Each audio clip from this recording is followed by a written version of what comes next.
নমস্কার, সবাইকে স্বাগত আমার ইউটিউব চ্যানেল দ্য লার্নিং ল্যাবে। তোমাদের যে প্রশ্নগুলি দিয়েছিলাম সেই প্রশ্নের উত্তরগুলি নিয়ে আলোচনা করছি। ভারত, আমার, কলকাতা এই শব্দগুলির মধ্যে কয়টি অক্ষর এবং কয়টি বর্ণ আছে এই প্রশ্ন আমি তোমাদের দিয়েছিলাম। তো আজকে এই প্রশ্নের উত্তরগুলো নিয়ে আলোচনা করছি। বর্ণ বিশ্লেষণ করার সময় বর্ণটা ভাঙা, এই অক্ষর এবং অক্ষর ভাঙছে যখন, তখন এক নিঃশ্বাসে যতটা উচ্চারণ করবে সেটাই হবে তার অক্ষর। যেমন ভারত, ভারত এই উচ্চারণটি করতে গেলে দুবারে উচ্চারণ করতে হবে, ভারত। এই যে দুবার উচ্চারণ করলাম, এক নিঃশ্বাসে যতটা উচ্চারণ করা যায়, আর তাই ভারত শব্দের দুটি অক্ষর আছে, অথচ বর্ণ আছে 5টি। ভা, ভয়ে হস্যন্ত যুক্ত আ, র, রয়ে হস্যন্ত যুক্ত অ, যুক্ত ত। এখানে তয়ে হস্যন্ত লিখে ছেড়ে দিতে হবে এই কারণে যে আমরা তো ভারত বলি, উচ্চারণটা তো ভারত অ নয়। শেষে যদি অ এর উচ্চারণ হয় তবেই হস্যন্তর পরে আমরা অ যোগ করব। যদি শেষে হস্যন্ত অ এর উচ্চারণ না থাকে তাহলে আমরা হস্যন্ত লিখে ছেড়ে দেব। যেমন আমি একটা উদাহরণস্বরূপ বলছি যে কম, কম ও কম, এটাকে ভাঙলে কি পাবো? কয়ে হস্যন্ত যুক্ত অ যুক্ত ময়ে হস্যন্ত। অ দেব না কিন্তু, কারণ কম নয় কথাটা। কিন্তু কত, এই কত, এটা কয়ে হস্যন্ত যুক্ত অ যুক্ত তয়ে হস্যন্ত যুক্ত অ, কারণ শেষে আমি অ এর উচ্চারণ করেছি। এইভাবে উদাহরণ দিলাম যাতে তোমাদের বুঝতে সুবিধা হয়। তো পরে আরো বিস্তারিত আলোচনা করব। পরেরটা দেখো, আমার শব্দটিতে অক্ষর আছে 2টি, আ আর মার, কিন্তু বর্ণ আছে 4টি। আ যুক্ত ময় হস্যন্ত যুক্ত আ যুক্ত রয় হস্যন্ত। দেখো রয় হস্যন্ত দিয়ে আমি ছেড়ে দিয়েছি কিন্তু, কারণ কথাটা আমার, আমারও এরকম নয় উচ্চারণ, আমার, তার মানে রয়ে ছেড়ে দেবো। অর্থাৎ রয়ে হস্যন্ত মানে এর মধ্যে র যোগ নেই। যদি আমি র, অ, রয়ের উচ্চারণটা পুরোপুরি অ আসে তবেই তাকে শেষে অ যোগ করবো। পরেরটা হচ্ছে কলকাতা। কলকাতায় আছে 3টি অক্ষর, কোল যুক্ত কা যুক্ত তা, আর বর্ণ আছে 6টি। কয়ে হস্যন্ত যুক্ত অ যুক্ত লয়ে হস্যন্ত যুক্ত অ যুক্ত কয়ে হস্যন্ত যুক্ত আ যুক্ত তয়ে হস্যন্ত যুক্ত আ। তবে অবশ্যই তোমরা মনে রাখবে, বর্ণ বিশ্লেষণ করার সময় তোমাদের হস্যন্তটা অবশ্যই দিতে হবে, কারণ হস্যন্ত আমরা যখন ক করছি, দেখো শেষে একটা অ আসছে, কয়ে হস্যন্ত দেওয়া মানে এটাতে অ নেই, কিন্তু কয়ে হস্যন্ত যুক্ত অ সমান ক। তার মানে আমরা কি বলছি, কোনো ব্যঞ্জন বর্ণকে উচ্চারণ করতে গেলে সম্পূর্ণরূপে তার সাথে অবশ্যই স্বরবর্ণ আসবে। আমি যদি ক বলে ছেড়ে দিই তার মানে কি অ নেই, ক, তবেই কিন্তু তার মধ্যে ও আছে, অর্থাৎ সেটা সঠিক ব্যঞ্জন বর্ণ। ব্যঞ্জন বর্ণের মধ্যে অবশ্যই স্বরবর্ণ থাকবেই, আর এইটা ভাঙার সময় আমাদেরকে লক্ষ্য রাখতে হবে যে আমরা যেন ব্যঞ্জন বর্ণর নিচে হস্যন্তটা অবশ্যই দিই। পরে দেখো এবার তোমরা, আমি তোমাদের যে কালকে স্বরবর্ণ ব্যঞ্জন বর্ণ পড়িয়েছি, এই স্বরবর্ণ ব্যঞ্জন বর্ণর মধ্যে আমি তোমাদের প্রশ্ন উত্তর, আমিই প্রশ্ন করে উত্তরগুলো তোমাদেরকে বিশ্লেষণ করছি যাতে তোমরা বুঝতে পারবে এবং তোমরাও এটা নিয়ে আলোচনা করতে পারো নিজে নিজে। আ যখন মুখে বলছি তখন তা কি? ধ্বনি। আবার এই আটাকেই যখন আমি লিখছি তখন সেটা কি? বর্ণ। যখন বলছি তখন কানে শুনছো কিন্তু চোখে দেখতে পাচ্ছ না, অর্থাৎ তা ধ্বনি। ধ্বনিকে আমরা কি করি? কানে শুনতে পাই কিন্তু চোখে দেখতে পাই না। আবার যখন দেখছো তখন কানে শুনতে পাচ্ছ না কিন্তু চোখে দেখতে পাচ্ছ, অর্থাৎ সেটা হচ্ছে বর্ণ। তাহলে বর্ণকে আমরা কানে শুনতে পাই না কিন্তু চোখে দেখতে পাই। তাহলে ধ্বনি আর বর্ণ মনে রাখা সহজ উপায় কি? ধ্বনিকে আমরা কানে শুনি, চোখে দেখতে পাই না, আর বর্ণকে আমরা কানে শুনতে পাই না কিন্তু চোখে দেখতে পাই। এক কথায় বর্ণকে দেখা যায় কিন্তু কানে শোনা যায় না, অপরদিকে ধ্বনিকে দেখা যায় না কিন্তু কানে শোনা যায়। এবার বলো তো, তোমাদের আমি স্বরবর্ণ ব্যঞ্জন বর্ণ যে পড়ালাম, তো হটা কি বর্ণ? উত্তর স্বরবর্ণ। ঠিক না ভুল? হ্যাঁ, এটা ভুল, কারণ হ নিজে নিজে উচ্চারিত হতে পারে না। হ, দেখো শেষে একটা অ আসছে।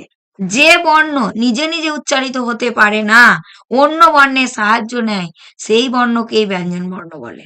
তাই হ ব্যঞ্জন বর্ণ। তোমরা এইভাবে যে কোনো ব্যঞ্জন বর্ণকে যদি, যেমন ম, ম, এই মটা কি বর্ণ? ব্যঞ্জন বর্ণ। ম, শেষে কি আসছে? ক। এইভাবে যদি দেখো, তাহলে প্রত্যেকটা ব্যঞ্জন বর্ণকে উচ্চারণ করার সময় দেখবে শেষে অবশ্যই স্বরবর্ণ আসছে।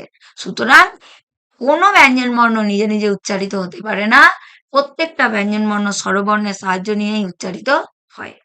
তাহলে ব্যঞ্জন বর্ণ, হওয়াটা এখানে ব্যঞ্জন বর্ণ কেন আমরা বুঝতে পারলাম, কারণ নিজে নিজে উচ্চারিত হতে পারছে না, অন্য বর্ণ অর্থাৎ স্বরবর্ণের সাহায্য নিয়ে উচ্চারিত হচ্ছে। আবার দেখো হস্যই, হস্যই কি বর্ণ বলতো? হস্যই স্বরবর্ণ, কারণ হস্যই অন্য কোনো বর্ণের সাহায্য না নিয়েই নিজে নিজে, সাহায্য ছাড়াই নিজে নিজেই উচ্চারিত হতে পারে, তাই হস্যই স্বরবর্ণ। এবার দেখো তোমাদের আমি অক্ষর পড়িয়েছিলাম, অক্ষরটা কি এটা বলেছিলাম, আজকে অক্ষরের ভাগটা নিয়ে আলোচনা করব। অক্ষর হচ্ছে দুই রকমের, একটা স্বরান্ত অক্ষর, একটা হলন্ত অক্ষর, হলন্ত বা ব্যঞ্জনাত্মক অক্ষর। স্বরান্ত অক্ষর, যে অক্ষরের শেষে স্বরধ্বনি থাকে তাকে স্বরান্ত অক্ষর বলে। যেমন আমি, নদী, বেড়াতে, এই শব্দগুলি শেষ অক্ষরে, দেখো আমির শেষে কি আছে? হস্যই। নদীর শেষে কি আছে? দীর্ঘই। বেড়াতে শেষে কি আছে? এ। এই ধ্বনিগুলি সবই দেখো স্বরধ্বনি, স্বরধ্বনি আছে, তাই এদের স্বরান্ত অক্ষর বলে। হলন্ত অক্ষর, যে অক্ষরের শেষে ব্যঞ্জন ধ্বনি থাকে তাকে হলন্ত অক্ষর বলে। যেমন চুপচাপ, ছিপ খান। চুপচাপ শব্দটিতে চুপ এবং চাপ দুটি অক্ষরই হলন্ত, কারণ এদের শেষে ব্যঞ্জন ধ্বনি আছে। অনুরূপভাবে ছিপ খান শব্দটিতেও ছিপ খান দুটি অক্ষরই হলন্ত, কারণ এর শেষেও ব্যঞ্জন ধ্বনি আছে। কিন্তু কলকাতা শব্দে কোল অক্ষরটি হলন্ত হলেও কা আর তা, এই অক্ষর দুটি হচ্ছে স্বরান্ত অক্ষর। তাহলে আমরা আজকে দেখলাম অক্ষরে দুটো ভাগ, একটা স্বরান্ত অক্ষর, একটা হলন্ত অক্ষর। এবার আমরা দেখব, করব শব্দ আর বাক্য কি। যখন এক বা একাধিক ধ্বনি বা বর্ণ পাশাপাশি বসে কোনো অর্থ প্রকাশ করে, তখন তাকে বলা হয় শব্দ। আর কতগুলো শব্দ পাশাপাশি বসে যখন মনের ভাব সম্পূর্ণরূপে প্রকাশ করে, তখন তাকে বলা হয় বাক্য। আবোল তাবোল সবভাবে কতগুলো বর্ণ বসালেই যেমন শব্দ হয় না, তেমনি যেমন তেমন ভাবে কতগুলো শব্দ বসালেই বাক্য হয় না। যেমন বইয়ের অর্থ আছে, কাজেই এটি একটি শব্দ, কিন্তু ইব, এই ধরনের বর্ণ সমষ্টির কোনো অর্থ নেই, তাই এটি শব্দ নয়। পাখিরা আকাশে ওড়ে, এই বাক্যে মনের ভাব সম্পূর্ণরূপে প্রকাশ পেয়েছে, তাই এটি একটি বাক্য। এই বাক্যটিকে এলোমেলো করে লিখলে কি হয় দেখা যাক। উড়ে আকাশে পাখিরা, এখানে শব্দগুলি ঠিক মতো সাজিয়ে বসানো হয়নি, তাই মনের ভাব সম্পূর্ণরূপে প্রকাশ পায়, তাই এটি বাক্য নয়। সুতরাং আমরা কি দেখলাম, যে কতগুলো বর্ণ পাশাপাশি বসে যদি মানে বোঝায় তবে সেটা হবে শব্দ, কতগুলো শব্দ পাশাপাশি বসে যদি মনের ভাব প্রকাশ করে তবে সেটা হবে বাক্য। শব্দ হতে গেলে যে কোনো শব্দকে শব্দ আমরা বলতে পারবো না। যেমন গাছ ও একাচ্ছ, আমরা গাছের শব্দ, কারণ এটার মানে আছে, কিন্তু ছ একার এটার কোনো মানে নেই, সুতরাং এটা শব্দ নয়।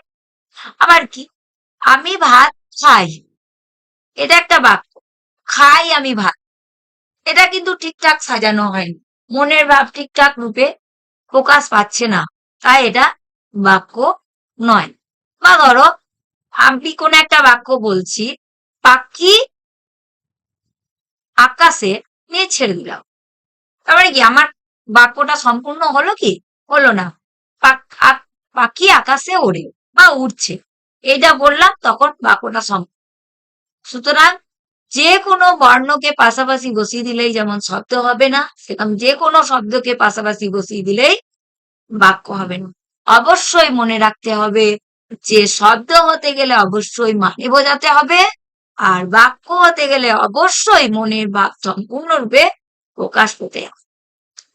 আর কোনো অবাস্তব বাক্য, যেমন গরু গাছে ওঠে, আমি উড়ে যাচ্ছি আকাশে, এই ধরনের বাক্যগুলোকেও আমরা বাক্য বলতে পারবো না, কারণ এগুলো অসম্ভব বাক্য, এইগুলোকে আমরা বাক্য হিসাবে ধরবো না। কিন্তু গরু ঘাস খায়, এটা বাক্য, কারণ আমার মনের ভাব পুরো প্রকাশ পাচ্ছে, হ্যাঁ গরু ঘাস খায়, খায় গরু ঘাস, না এটা বাক্য, কারণ এটা এলোমেলো করে সাজানো হচ্ছে, ঠিকভাবে সাজানো হয়। কারণ মনের ভাবটাকে প্রকাশ করতে গেলে অবশ্যই শব্দগুলিকে সঠিকভাবে সাজিয়ে লিখতে হবে, তবেই কিন্তু সেটা বাক্য হবে। সুতরাং আমাদের শব্দ এবং বাক্য পড়ার সময় খুব মন দিয়ে দেখতে হবে যে আমরা যে কোনো শব্দ এলোমেলো বর্ণগুলোকে সাজিয়ে লিখে দিলাম, শব্দ হয়ে গেল না, আবার এলোমেলো শব্দগুলোকে পাশাপাশি বসিয়ে দিলাম, সেটা একটা বাক্য হয়ে গেল, সেটাও হবে। সুতরাং আমাদেরকে খুব ভালো করে মনে রাখতে হবে কতগুলো বর্ণ একসাথে পাশাপাশি বসে যদি মানে বোঝায় তাহলে তা হবে শব্দ, আর কতকগুলি শব্দ পাশাপাশি বসে যদি মনের ভাব সম্পূর্ণরূপে প্রকাশ করে তবে তা হবে বাক্য। আজকে এই পর্যন্তই, নেক্সট এপিসোডে আবার দেখা হচ্ছে।